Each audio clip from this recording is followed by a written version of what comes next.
Adèle, Oh, maman. je n'ai pas compris ce que tu disais au téléphone. Qu'est-ce qui ne va pas? Maman, Agatha est en prison. Elle a été arrêtée par le NBI. Elle est en détention maintenant. Et pour être honnête, elle fait face à de très lourdes charges. Maintenant, qu'est-ce qu'on va faire? Je savais que ça allait arriver. Ne pleure pas, maman. Ne t'inquiète pas, on va tout faire pour l'aider. On ne la laissera pas traverser cette épreuve toute seule. Agatha, Agatha. Ne te mets pas dans cet état. Erika, je sais bien que c'est la deuxième fois que ta sœur se fait arrêter, mais la situation aujourd'hui est bien pire. Il s'agit de kidnapping, de trafic d'êtres humains. Elle risque d'être condamnée à perpétuité. Je sais que ça fait mal, mais Agatha doit quand même payer pour les crimes qu'elle a commis. Oh, je le sais bien, ma chérie, et pourtant... Erika, je ne peux pas m'empêcher de penser que je suis responsable de tout ce qui s'est passé. C'est aussi ma faute. Depuis le début, j'ai abandonné Agatha. Je n'aurais pas dû. Mais enfin, maman, tu as fait ça pour lui garantir un meilleur avenir. Tu t'es sacrifiée pour Agatha. Mais aller jusqu'à enfreindre la loi, ça c'est sa propre décision. C'est une adulte, elle devrait savoir distinguer le bien du mal. C'est pas de ta faute. Écoute-moi, je t'en prie, Erika. En tant que mère, ma chérie, il est de mon devoir d'essayer de réparer mes erreurs. Voilà pourquoi je dois absolument aider Agatha.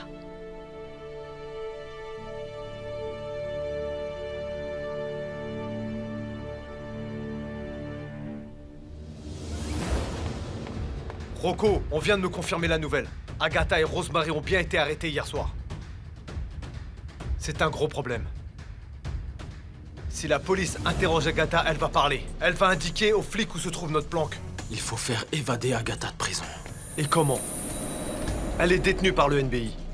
Et en plus, on n'a pas assez d'hommes pour la sauver, Rocco. Juancho, serre-toi un peu de ta tête, tu veux? On n'a pas besoin d'un bataillon pour s'introduire dans le NBI. Une seule personne fera l'affaire.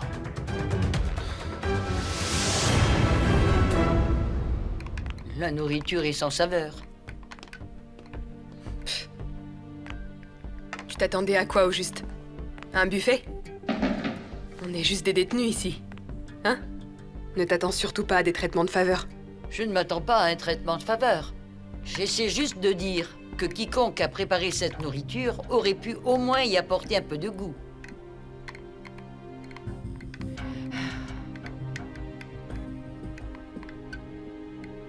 Et maintenant, vieille bique, on s'est fait prendre toutes les deux. Je suppose qu'on va pourrir ici éternellement. Je suis prête à assumer les conséquences de mes actes. Et toi? Moi, je suis innocente. C'est Rocco qui m'a entraînée là-dedans. Je t'en prie. Hein? Hé! Toujours dans le déni? Tu es la partenaire de Rocco dans le gang. Tous les deux, vous avez même volé mon argent. Tu es une sacrée criminelle, Agatha. Tout comme Fabienne et Rocco. Une criminelle. Exactement comme toi. Non. On m'a forcé à le faire. Vraiment? Oui. C'était pas ça ton alibi quand t'as été arrêté au Paraíso? Très drôle. C'est vraiment nul comme excuse. Admets-le, c'est plus facile. On est toutes les deux des criminels, Rosemary. Non, pas du tout. Pas au même niveau que toi. Moi, je ne suis pas une meurtrière. Eh bien, moi non plus. Je ne suis certainement pas une tueuse. Vraiment? Tu as tenté de me tuer. Tu m'as poussé dans les escaliers. Je suis devenue handicapée à vie. N'est-ce pas ce que font les criminels, hein? Attends, tu crois toujours que c'est moi qui ai fait ça? Ça te ressemble bien. D'accord. Si c'est ce que tu veux croire, très bien. Mais je te le répète, je ne t'ai pas poussé. Ce n'était pas moi. Ce n'était pas moi. Espèce de petite menteuse. Tu sais quoi? Là, tu commences sérieusement à m'énerver. Réfléchis un peu. Si je t'avais vraiment poussé, je me vanterais du fait que tu n'as pas réussi à me le faire payer, non? Et puis, j'aime bien me vanter. Mais la vérité, c'est que je n'ai rien fait de mal, Rosemary. Alors pourquoi devrais-je avouer un crime que je n'ai pas commis? Et si ce n'était pas toi, qui d'autre aurait pu me pousser? Erika ou Carrie? Je doute fortement qu'elle puisse faire ça. Écoute-moi bien, Rosemary. Aucune de nous ne l'a fait, compris? C'était Andrea. C'est elle qui t'a poussé, ok? Andrea? Et voici les 250 000 pesos. Veuillez signer, s'il vous plaît. Merci beaucoup. Oh, au fait, j'ai aussi été autorisée à effectuer un retrait d'1 million sur leur compte joint. Il est où? Excusez-moi, madame, mais malheureusement, il y a un petit problème. Et pourquoi? C'est quoi le problème? J'ai bien peur que le docteur Bermudez ait retiré la totalité de son argent. C'est tout ce qui reste? Oui, madame.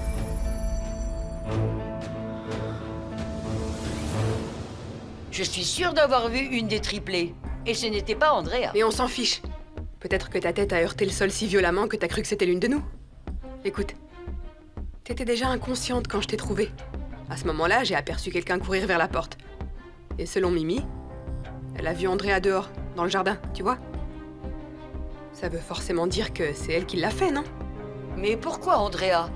C'est un membre de ma famille. Elle a toujours été loyale envers moi. Elle n'aurait jamais fait ça.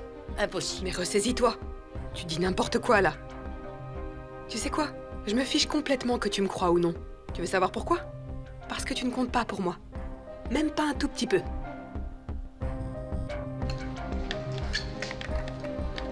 Dépêchez-vous, McTibé, vous avez un visiteur.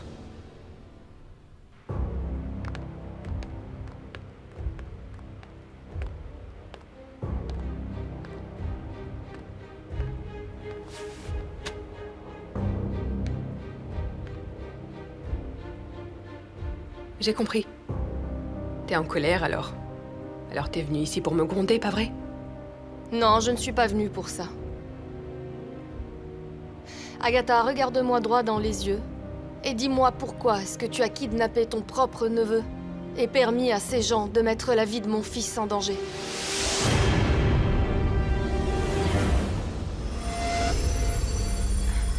Ce n'est pas moi qui ai kidnappé Jolo. On connaît la vérité, Agatha. Tu travailles avec Rocco et Jolo a vu le tatouage sur ta cheville. Tu veux toujours le nier? Ça va très bien. Je faisais partie de ce gang. Mais je n'étais pas au courant de tout ce qu'il faisait là-bas. J'admets que je savais pour quelques trucs comme le kidnapping et la vente des enfants. Et je suis prête à accepter la sanction méritée pour ça. Mais le kidnapping de Jolo? J'en avais aucune idée. J'étais même très surprise de le voir là-bas, je t'assure. Je ne savais pas non plus qu'il avait été emmené chez Eman ou même que Rocco était celui qui avait enlevé Jolo et l'avait vendu. Erika, c'est la vérité. Oh, et pour ton information, ce n'est pas moi qui ai tiré sur Carrie. Je ne suis même pas capable de tirer sur toi, alors encore moins sur Carrie. Qui a fait ça alors? Qui d'autre que Rocco?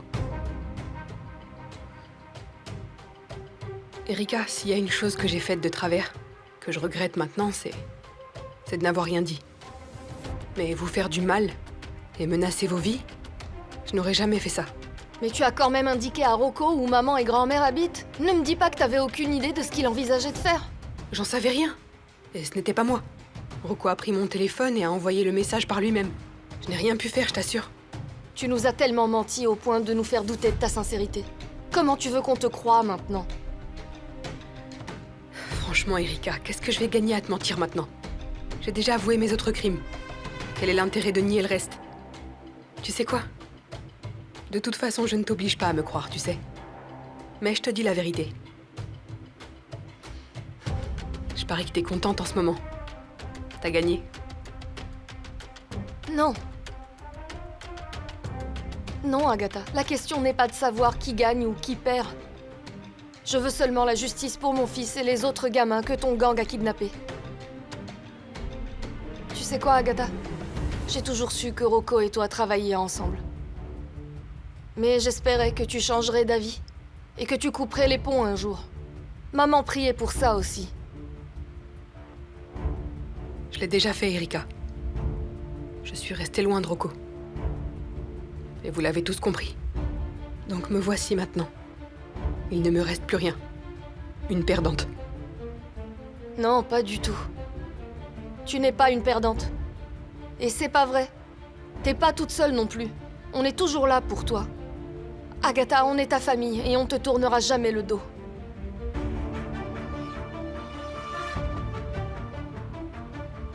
Enfin bref. Assez de drame pour aujourd'hui. Tu peux y aller. Agatha, attends. Tu vas faire une déclaration au NBI? À quoi ça servirait de se taire maintenant? Je ne peux pas être la seule à finir en prison, non? Je suis ici à cause de ces gens, alors. Ils devraient tous être punis, tu ne crois pas? Je vais divulguer toutes les informations que j'ai. Sur le gang, sur les Solomon et sur Rocco.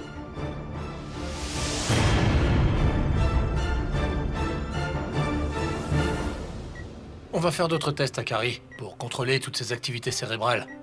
Et demain, on saura si elle pourra se réveiller. Ou si elle est en mort cérébrale. Je comprends, docteur. Cependant, j'ai la foi et je crois toujours que ma fille va se réveiller. Je crois vraiment que ma Carrie va se réveiller. Désolé, je dois partir maintenant.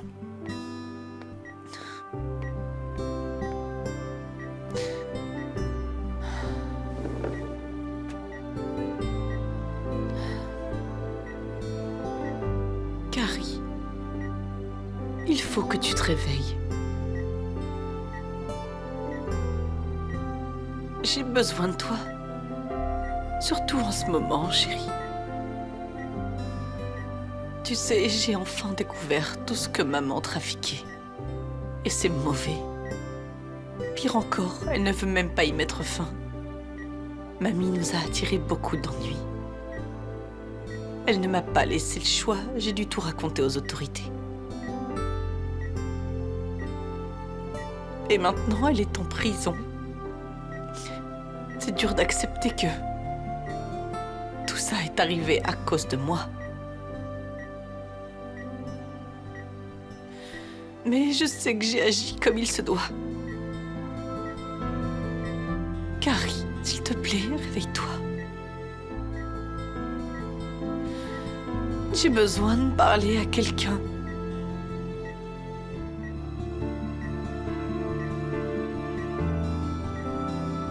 J'ai besoin de toi.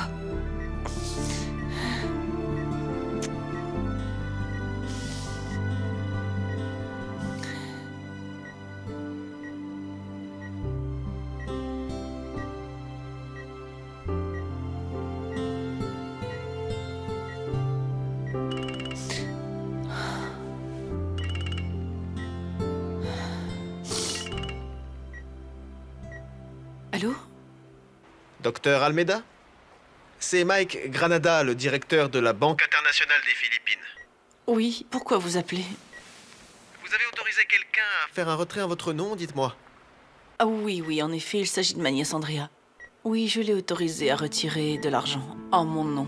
C'est pour ça que je vous appelle aujourd'hui, madame. Il semblerait que vous n'ayez pas été informé que le compte a déjà été vidé. Le docteur Bermudez a retiré l'argent pas plus tard que cette semaine. Oui, ce n'est pas une surprise, mais merci de me l'avoir dit directement. Cependant, madame, si vous avez actuellement besoin d'autant d'argent, je peux vous aider dans votre démarche pour un prêt bancaire. Vous avez demandé 1 million de pesos, c'est ça? Un instant. Excusez-moi, Andrea voulait retirer 1 million en espèces? Oui, madame. 1 million? Mais ne vous inquiétez pas, madame. Nous avons encaissé le chèque que vous nous avez envoyé. C'est bon, l'argent est maintenant avec mademoiselle Andrea. Très bien. D'accord, merci.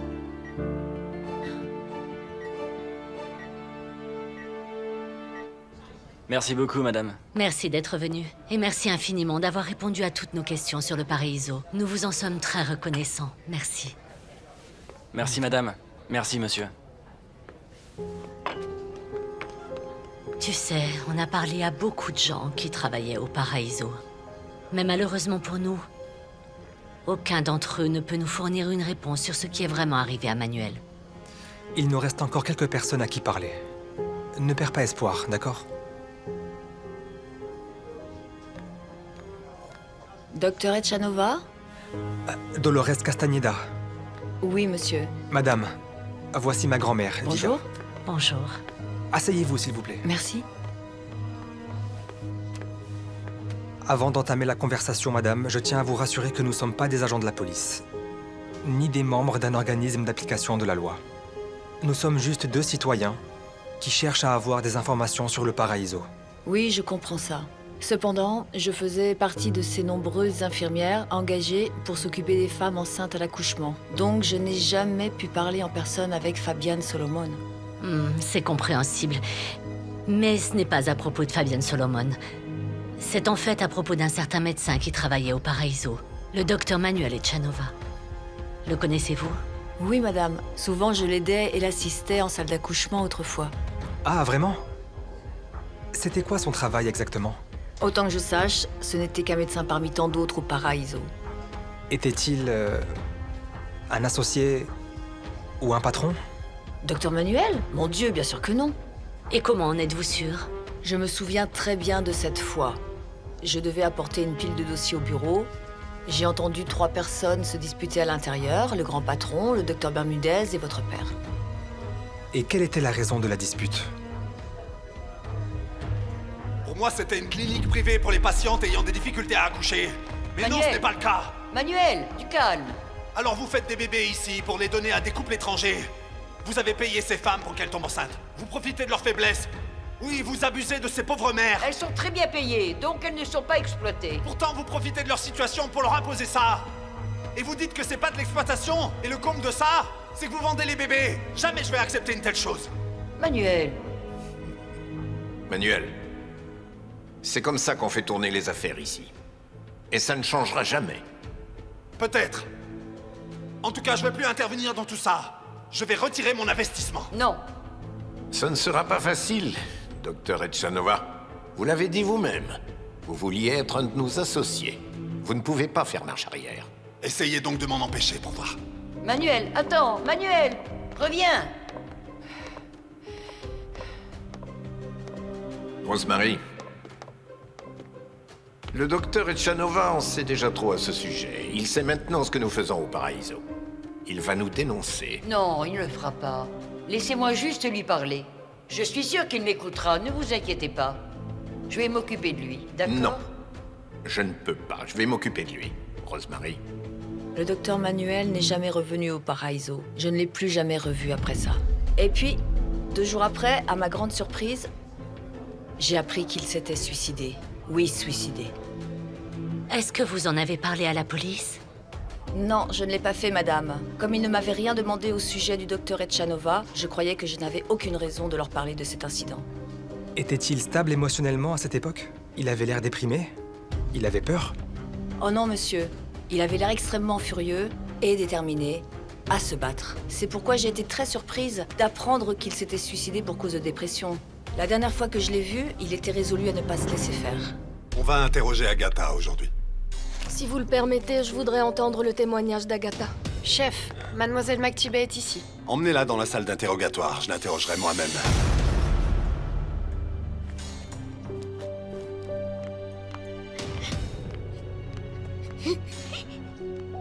Oh, Ginny, qu'est-ce que tu fais ici? Pourquoi tu as quitté l'orphelinat? S'il vous plaît, vous pouvez m'aider? Pourquoi tu pleures? Qu'est-ce qui va pas, Ginny? S'il vous plaît, je ne veux pas mourir. Tu vas pas mourir. Qu'est-ce qui va pas? Y a un problème, Ginny?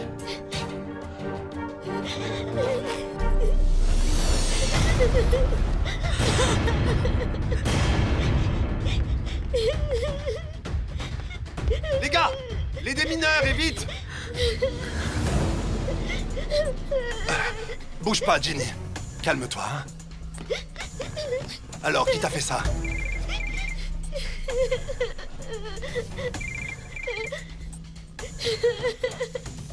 Allô, qui est à l'appareil? Monsieur Marciano, je suppose que vous avez déjà vu la bombe que j'ai posée sur cette gamine. Libérez Agatha McTibet, ou je fais exploser cette bombe dans votre bureau tout de suite. Rocco Fernandez?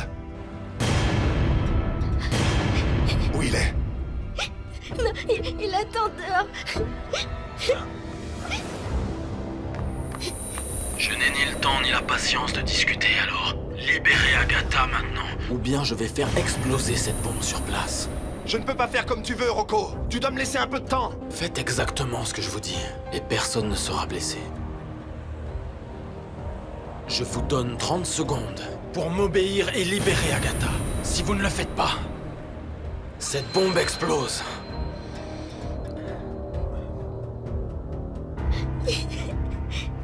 Vous avez 15 secondes, monsieur Marciano. L'horloge tourne.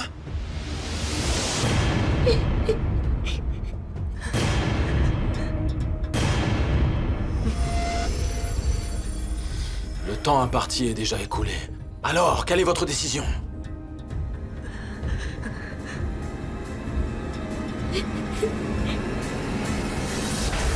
Fais pas ça! Non, je ne veux pas y aller. S'il vous plaît, ne le laissez pas m'emmener. Je ne veux pas partir avec lui. S'il vous plaît, arrêtez-le. Agatha, écoutez, il y a trop de vie en jeu.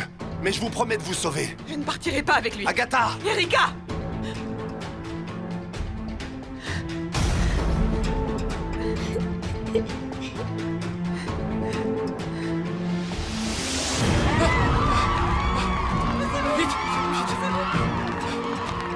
Non, non, non, non, non, arrêtez-vous là! Je vais appuyer sur le déclencheur si vous vous approchez.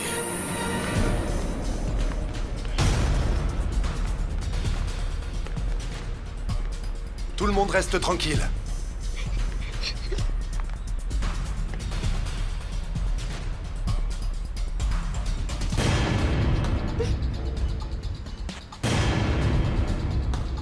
Merci, monsieur Marciano. Allez-y.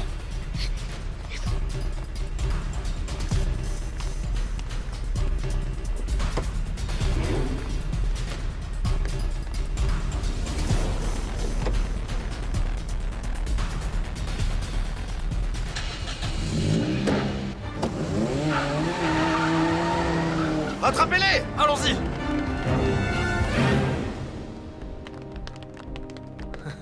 Tu vois, on a dupé ces crétins du NBI. En fait, ils n'avaient pas le choix. Ne t'avise pas de lui enlever ses trucs, compris? Je n'ai pas encore terminé avec elle. Je vous en supplie, monsieur.